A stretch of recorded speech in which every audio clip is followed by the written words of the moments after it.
Trump drops. Trump drops in a minute. Trump. Even ironically, people might not understand.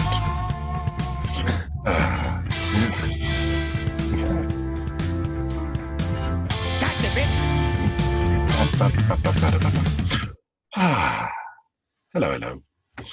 Yeah, just to Hello. clarify, we will have no Trump drops. Even ironically, people might misinterpret them.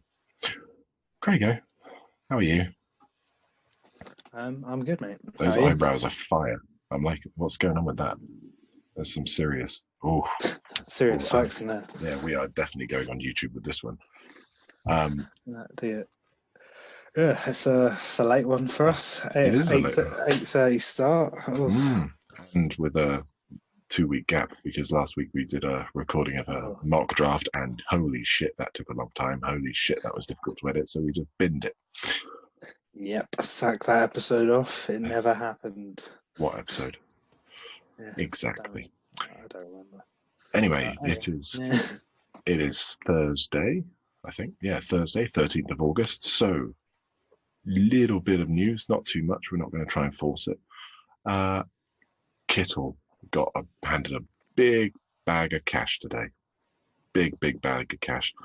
Was it 5 years, 75 million? Yeah. Have you got a you deserve it drop? I should have a you deserve it drop. That would be perfect. He does. I've never seen an offense hinge around a tight end. Not like Of Patriots. It didn't hinge around them. It hinged around Brady. Gronk was a very large part of their offense. Yeah, but he was not their offense. Whereas, certainly as an individual, the 49ers, like, their running back group is amazing, but there's no individual that you can pick up, certainly not on fantasy. But Kittle, the guy can block, the guy can run, the guy's unstoppable, and I fucking love him. He seems funny as shit. But in an immediate reaction to that, the Chiefs are apparently talking to Kelsey, talking about an extension on him, 5 or 6 years that will have him see out his career with them. Like, do you not remember when the Chiefs had like a couple $100 in cap space left? What happened to that? Patrick Mahomes signed a very team-friendly deal. His salary is less than $1 million. It's less than $1 million. It's like 900,000. That's because he's still on his rookie deal, isn't he? Yeah, but then signing bonus, roster bonus. I don't know how it all works out. There was an article, I think, up on CBS about because it was the same with the Patriots, how literally overnight they went from like no cap to fucking loads of cap. But yeah, talking of Patriots, Lamar Miller has signed a 1-year deal with them. He's back. I don't know if that's necessarily good news for him. I mean, obviously, good news for him. He's going to do better than as a free agent. But it might speak about Sony Michel. Well, I think because he's been nursing injury, I think it's an insurance backup policy. Like Lamar Miller, always been a fairly productive back. He will always he'll be running back 22 if he gets full season. It's a good veteran presence. You always want to have like a veteran running back usually to sort of help out the boys. Yeah. And I think they might need as much help as they can possibly get. They've got Edelman, they've got N'Keal Harry, see what he's like, and then I think the big question for the Patriots this year is actually the thing that everyone thought would be good, which is their defense. Because with all the opt-outs, they've had quite a few opt-outs, and defense is also quite renowned for injuries. So I think they could have a shaky defense, but it's Bill Belichick, so never bet against him. Never get bet against Bill Belichick. Bastard. It aired Tuesday night in the US, but we finally got access to Hard Knocks. Hard Knocks Los Angeles, featuring the Rams and the Chargers. I didn't see all of it yet, but they are taking this COVID pretty fucking seriously.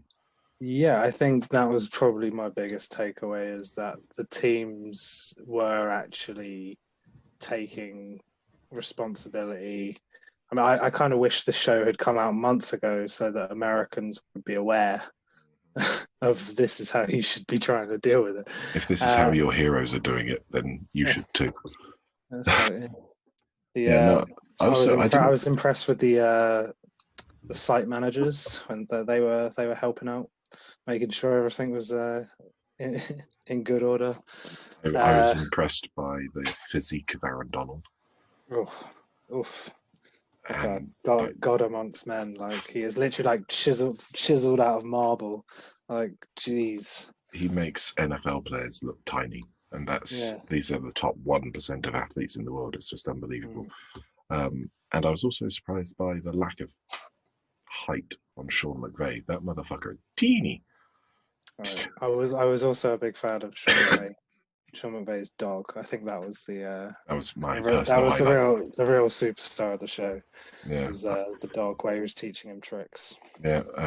It was good, wasn't it? When just chilling, having a glass of wine with the wife, and then playing with the dog in the pool. It Yeah. pays to be a head coach and offensive mastermind, apparently. Mm. I've got nothing. Nothing else. Nothing else. No, not that I can think of. Can you think of anything? What, from Hard Knocks specifically, or other things? Or news? Anything? News. Nah, I think we went over the generic stuff. We talked about Darius Geis, but that was in the episode that got dropped, so I guess we could talk about that again. Yeah, he's a piece of shit. He's been dropped, and I hope he stays dropped. Multiple domestic abuse charges, including strangulation. Nice guy. Yeah, I mean, if and when he gets off it, I'm sure he'll sign for like the Browns or something, along with Kareem. To be fair, Kareem Hunt was not that bad. It was like he punched a woman who was up in his face. Yeah, and supposedly did use racial slurs against him as well. But as they mentioned on the fantasy footballers today, like you never know, people might get away with shit. You know, Tyreek Hill got away with shit. Because didn't he Tyreek Hill like punch his pregnant girlfriend or something? Or was that Joe Mixon? I mean, Ray Lewis killed someone, so I mean, and he's no, he didn't. They never found the bloody suit. No, never found that white suit. Ray Lewis didn't kill anyone. Of course not. Yeah, so today we're going to do a bit of a divisional breakdown, just highlighting a few players. What was that? Was that gunshots? That was gunshots. Nice. We're going to start with the NFC North, given that we're both NFC North team supporters. I'm for the Bears. Rawr. And I'm for the Packers. Nah. No, I can't even joke about that. No. I'm not a cheesehead. You're yes. Wearing one of my 2 Stafford jerseys. I'm going to buy a third probably. Because every other Lions player I buy leaves. Well, I'm not sure if that's because of you, but I like to think it is. Let's start with the Packers so we can get that over and done with. Starting at the bottom. I like it. Yeah, starting at the bottom. Big names. There's 3 for me.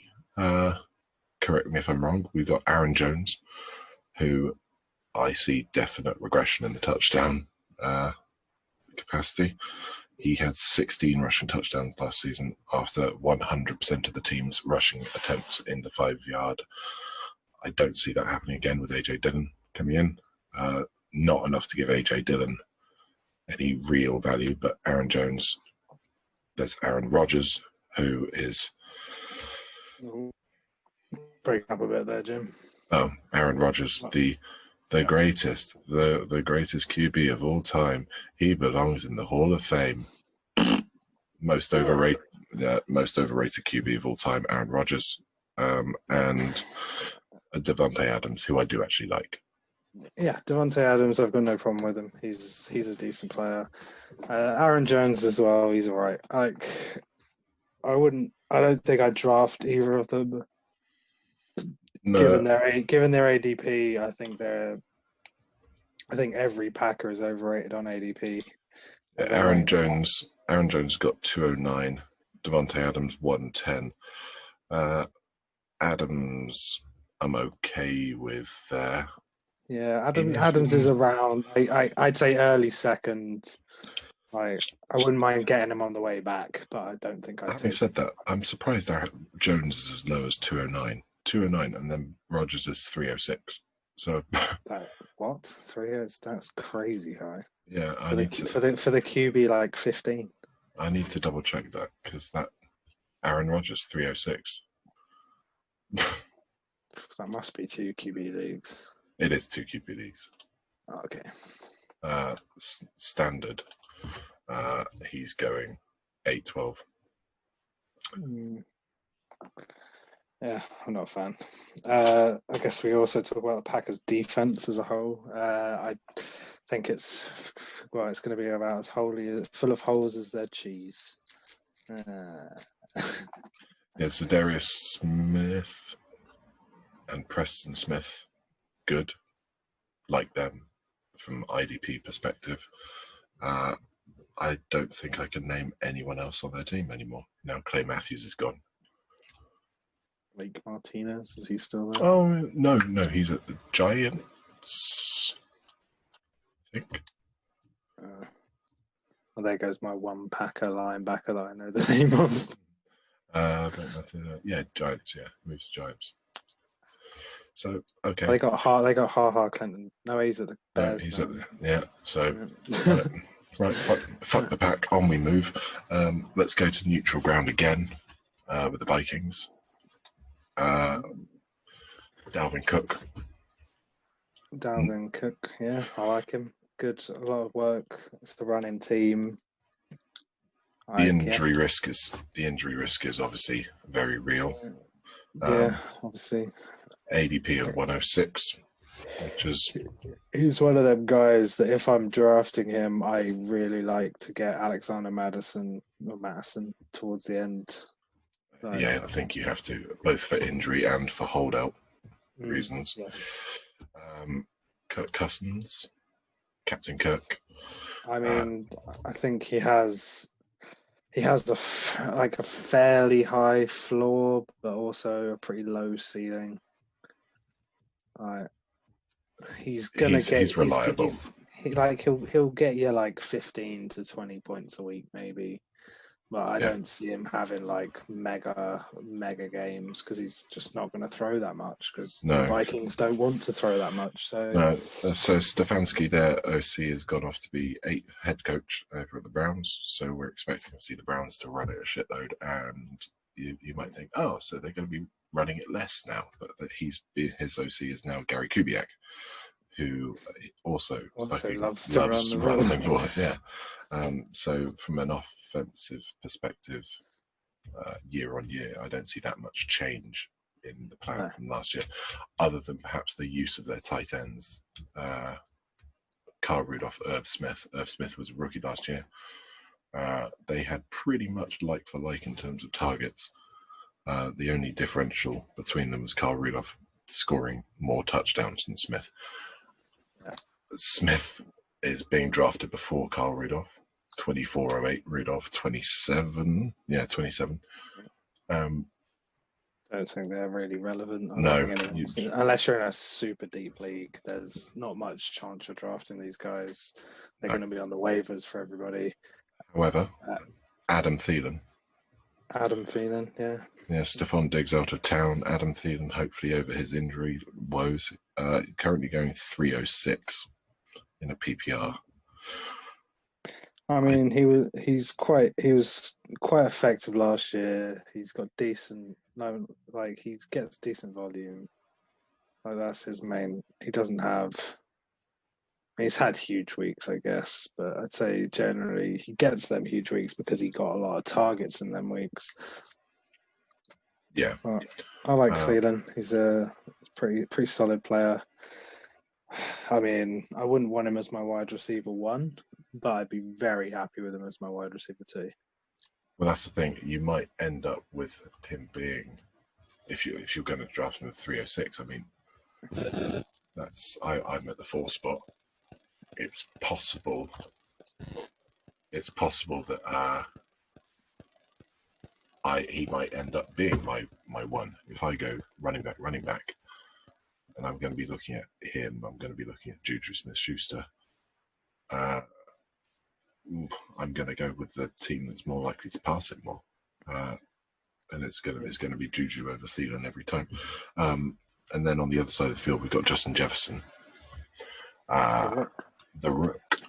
He's 1105 ADP.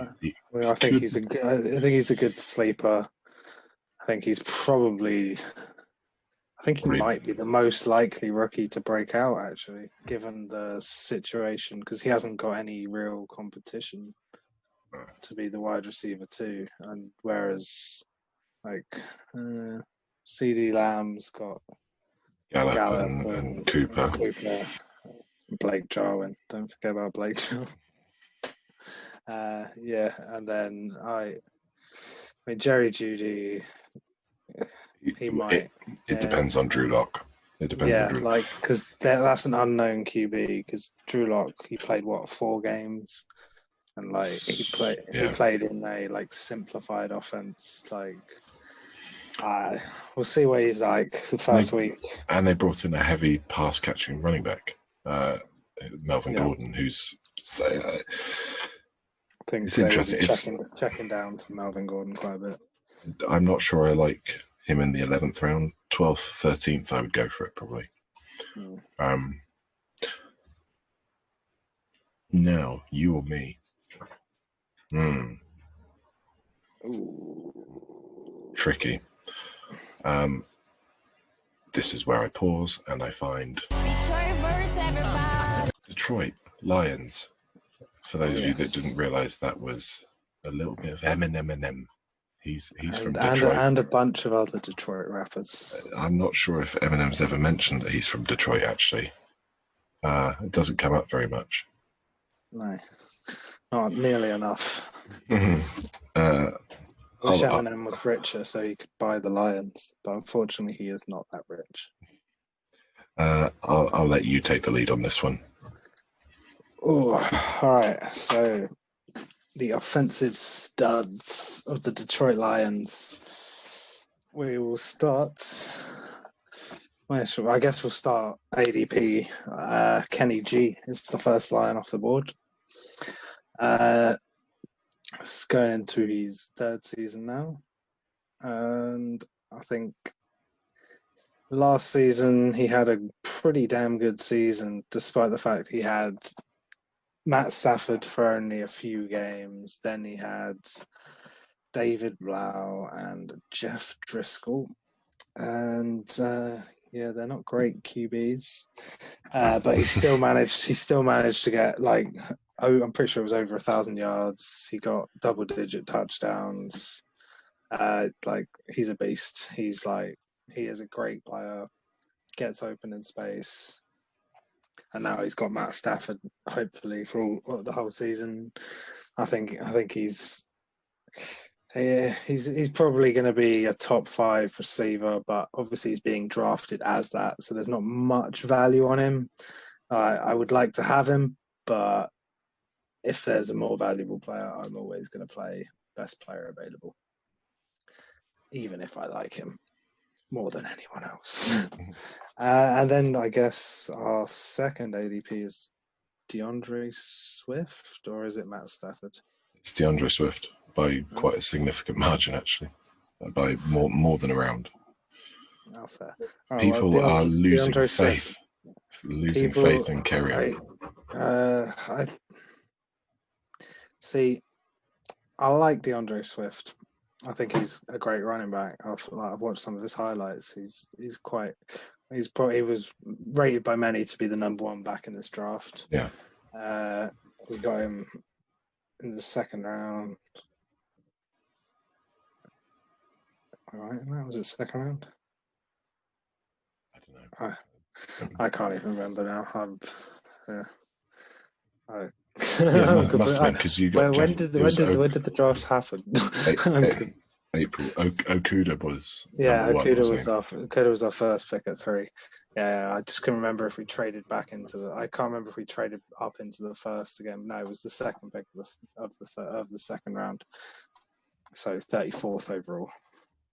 Yeah. Anyway, that aside, basically great talent, but Detroit are probably going to be a passing team.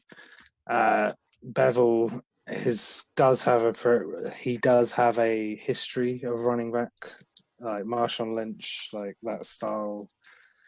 I think we are going to move towards more running, but I think Matt Stafford is just sort of undeniable, and he loves to throw it. So I don't know, and I don't think the Lions have given up on Kerryon Johnson yet. I think they just drafted Swift as a if you're down, you're gone, basically, kind of thing. So I think they'll share snaps, and they'll play the hot hand. Like if Kerryon's having a good week, they'll give him the extra carries. If not, then he'll go to Swift. That's the thing. So I don't like either particularly, unless maybe in best ball. Like I think they could be quite a good choice for best ball. But yeah, so that leads me on to Kerryon Johnson. He's going really late, and I think he is kind of almost a steal. Like he's a scratch card. Like, don't get me wrong, like a proper low win rate scratch card. But if you do win, you could win big. He's going 903, and I think that's a bench player. Like that's straight up. Yeah, exactly. And if DeAndre Swift isn't the starter, or if they're not splitting the carry that much, or if he gets injured or gets COVID for 2 weeks, I think this season there's going to be a lot of injuries. Like they were saying on Hard Knocks, it's like this is going to have the most transactions of any season ever. Like they were saying to all their practice squad guys, like stay in shape, be ready, because we are probably going to have to call you. So yeah. So that's the running backs for Detroit. Then we move on to our other wide receivers, I suppose. Go to Marvin Jones. He's always the eternal steal of Marvin Jones. Eternally underrated, eternally disrespected. The man is one of like 4 players ever to have multiple 4 touchdown games. So, I mean, he's a good player. He is very hit or miss. Like he will disappear from time to time, but I think especially the round you're getting him is pretty great.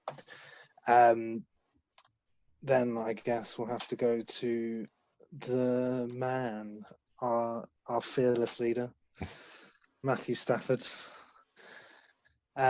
This is it. This is his season. This is going to be MVP, comeback player of the year. He's going to throw for over 5,000 yards. It's going to be glorious. Now lead Detroit to the playoffs.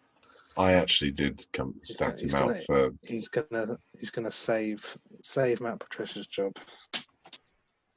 So maybe he'll tank then because he wants a new coach. Yeah, right. He's been in the league for 11 years, and yet he's still younger than some other people who have been in the league for a lot longer. 32. That's young. I think he's the same age as Russell Wilson. Well, yeah, I mean, because he wasn't in the NFL's top 100, was he? He was not. There was not a single Lions player. No, that's not a single Lions player, not even Kenny Golladay. Oh. That is a joke. I mean, some of the players in there and their like rate and where they were in the list. Like I know it's just clickbait, but yeah, not a fan of that. Yeah, Stafford. If he can stay healthy, And if he can keep his interception rate slightly lower than he has. Yeah, I mean, over his career, but like the small sample of when he was actually working with Bevel, they were actually clicking on offense, and we were actually we did lose a bunch of games, but they were all one score games. They were super close, and we got very unlucky. And yes, we got fucked by the refs because we're not Green Bay. Yeah, I said it. Aaron Rodgers, 12th man, the stripies, the zebras, always on his team. If we were, we should have mentioned that actually. But just to look at the stats of Stafford last season. Stafford. Matthew Stafford. The ultimate stat compiler. He will get in the Hall of Fame because of compiling stats. I'm going to look at the statistics. He played 8 games. Yeah, he was injured for like 2 of them, I think. He played 8 games, but his record is classed as only 8 games. So yeah, he played 8 games. Attempted 291, completed 187, 64% completion rate. Okay, not the highest he's been, not the lowest he's been, but fine. Yeah. 2,499 yards. So that would have paced him to be 2 yards shy of 5,000.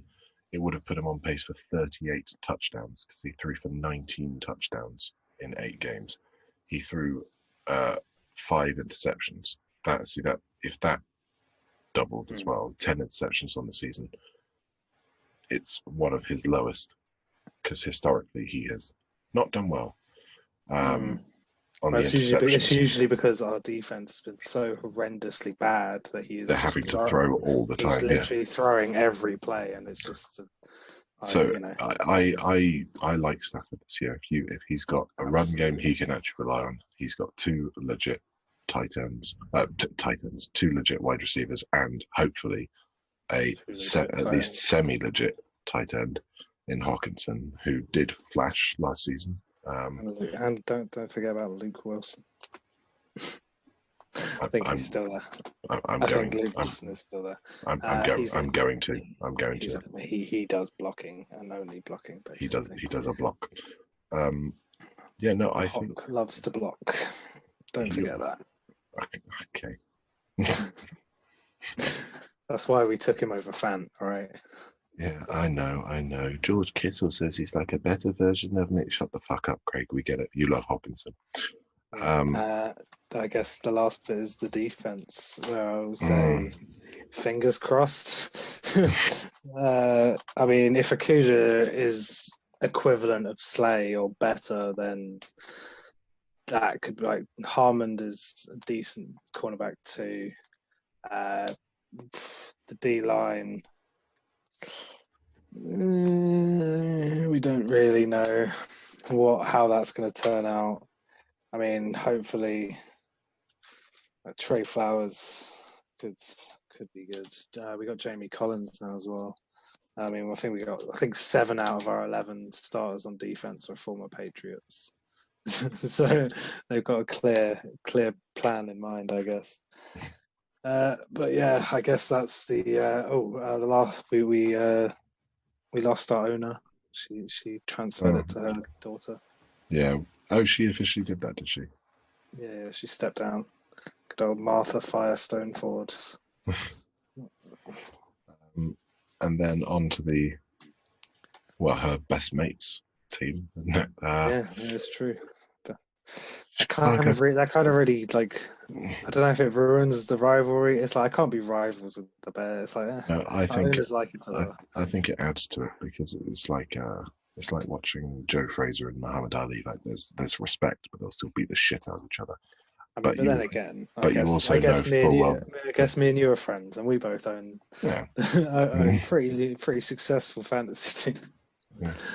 One more successful than the other, just like statistically, with like overall win victories and just about.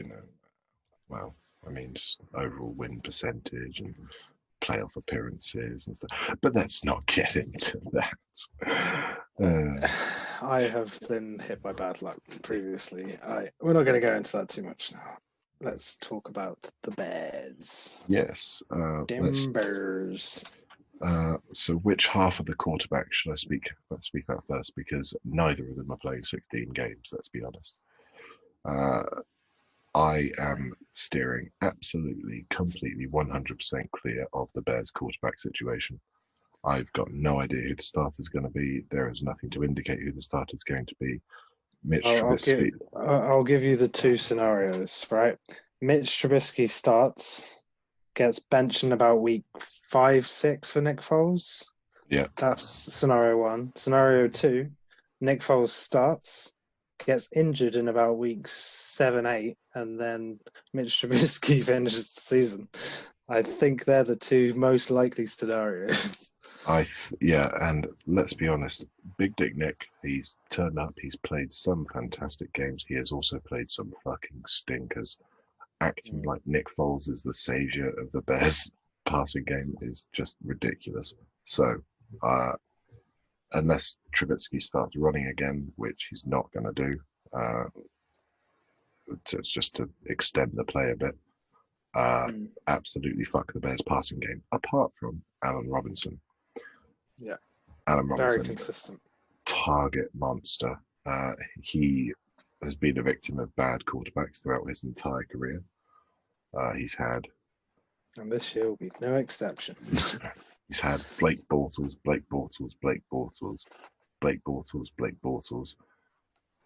and then Trubisky or Foles.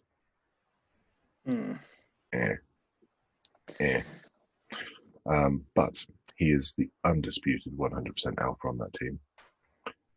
He had second most targets, second only to Michael Thomas last season, I think. If he can get a few more touchdowns, it would be great. But yeah, he had 154 targets, which he turned into 98 receptions, 1,147 yards, and 7 touchdowns. That's a good year. And that was with Trubisky throwing him the ball. And that was with no real run game to speak of.